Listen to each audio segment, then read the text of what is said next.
નમસ્કાર મિત્રો, વિડીયોમાં તમારું સ્વાગત છે। તો મિત્રો, અત્યારે હાલની ખૂબ જ મોટી અને દુઃખદ ખબર સામે આવી રહી છે। ત્યારે મિત્રો તમને જણાવી દઈએ કે યાત્રાધામ પાલિતાણામાં આજે આગની એક મોટી દુર્ઘટના સર્જાઈ હતી। તો ભાવનગર શહેરના તળેટી વિસ્તારમાં આવેલા મંડપ સર્વિસના એક ગોડાઉનમાં અચાનક વિકરાળ આગ ફાટી નીકળતા સમગ્ર પંથકમાં ભય અને અફરાતફરીનો માહોલ જોવા મળ્યો હતો। જોકે મિત્રો, આગ લાગવાની જાણ થતાં જ ફાયર વિભાગની ટીમ ઘટના સ્થળે પહોંચી હતી।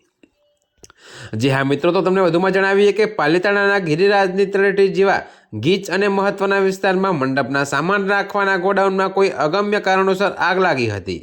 તો મંડપના સામાનમાં કાપડ, લાકડું અને પ્લાસ્ટિક જેવી જ્વલનશીલ વસ્તુઓ હોવાને કારણે આગે જોતજોતામાં રૌદ્ર સ્વરૂપ ધારણ કરી લીધું હતું। જોકે મિત્રો, તમને વધુમાં એ પણ જણાવી દઈએ કે આગ એટલી વિકરાળ હતી કે તેના કાળા ડિબાંગ ધુમાડાના ગોટે ગોટા દૂર દૂર આકાશમાં ઉડતા નજરે પડ્યા હતા, જેને જોઈ સ્થાનિકોમાં ફાળ પડી હતી। તો ઘટનાની જાણ થતાં જ પાલિતાણા નગરપાલિકાનો ફાયર વિભાગ તુરંત હરકતમાં આવ્યું હતું।